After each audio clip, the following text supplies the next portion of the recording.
कोई व्यक्ति ऐसे ही थोड़ी महान बन जाता है। जितना बड़ा पाखंड करोगे साहब उतना ज्यादा महान बनोगे आप। भारत की स्थिति ऐसी है।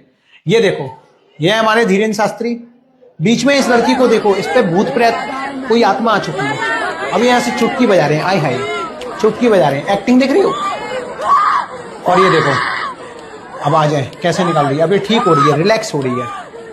कहने का मतलब क्या है, ये सब अगर जनता को दिखाएंगे कि हम इतनी बड़ी बड़ी बीमारियों का समाधान तुरंत कर देते हैं।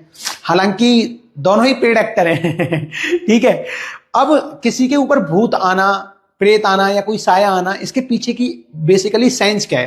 देखो, हम ये कह देते हैं कि भूत आना, ठीक है, प्रेत आना, ऐसा कुछ होता ही नहीं है। मेरा मानना तो यही है। और जब तुम डीपली रिसर्च करोगे तो तुम्हें पता चलेगा ये साइकोलॉजिकल फैक्टर्स होते हैं जिसकी वजह से लोग ऐसा करते हैं। कई रीजंस होते हैं, जैसे कि एक होता है DID, डिसोसिएटिव आइडेंटिटी डिसऑर्डर। इसमें व्यक्ति का जो व्यक्तित्व होता है वो दो अलग हिस्सों में बढ़ जाता है और वो अलग अलग तरीके से व्यवहार करने लगता है, अलग तरीके से आवाज निकालने लग जाता है, अलग तरीके से उसका नेचर, जो एक्सप्रेशंस होते हैं वो बदल जाते हैं। ठीक है। हेल्यूसिनेशंस में क्या होता है, उसे अलग अलग चीजें दिखाई देने लग जाती हैं जो कि नॉर्मल इंसान को नहीं दिखाई देती, जिसकी वजह से उसके अंदर एक डर का माहौल पैदा हो जाता है और मास हिस्टीरिया हो जाता है। मास हिस्टीरिया में क्या होता है, जैसे कि मान लो कोई व्यक्ति ऐसी जगह से ताल्लुक रखता है जहां पे लोगों के अंदर पहले से ही भूत प्रेत आ चुके हैं। कहने का मतलब है जहां पे लोग ऐसा ही व्यवहार करते हैं या उन्हें इस तरीके की कहानी सुनाई जाती है, भूत और प्रेतों से रिलेटेड कहानियां सुनाई जाती हैं, जिसकी वजह से माइंडसेट ऐसा हो जाता है। क्योंकि जो कमजोर दिल वाले और कमजोर मन वाले व्यक्ति होते हैं ना,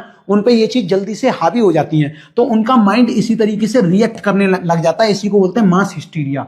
अब ऐसे लोग क्या करते हैं, साइकाइट्रिस्ट और न्यूरोलॉजिस्ट की जगह नहीं खोजते, वो बाबाओं के पास जाते हैं, वो ढोंगी लोगों के पास जाते हैं, फिर उन्हें उनका भूत वो बोतल में बंद करके दिखाते हैं, कभी उनकी पिटाई लगाते हैं, पिटाई लगाने से भूत निकल जाएगा ऐसा बोलते हैं। तो ये सब कुछ नहीं होता है। ठीक है। ये एक्चुअली में एक तरीके से माइंड की बीमारी है जिसमें लोगों को अपना दोहरा चरित्र दिखता है, डर बैठ जाता है या साइकोलॉजिकल प्रॉब्लम्स हो सकती हैं।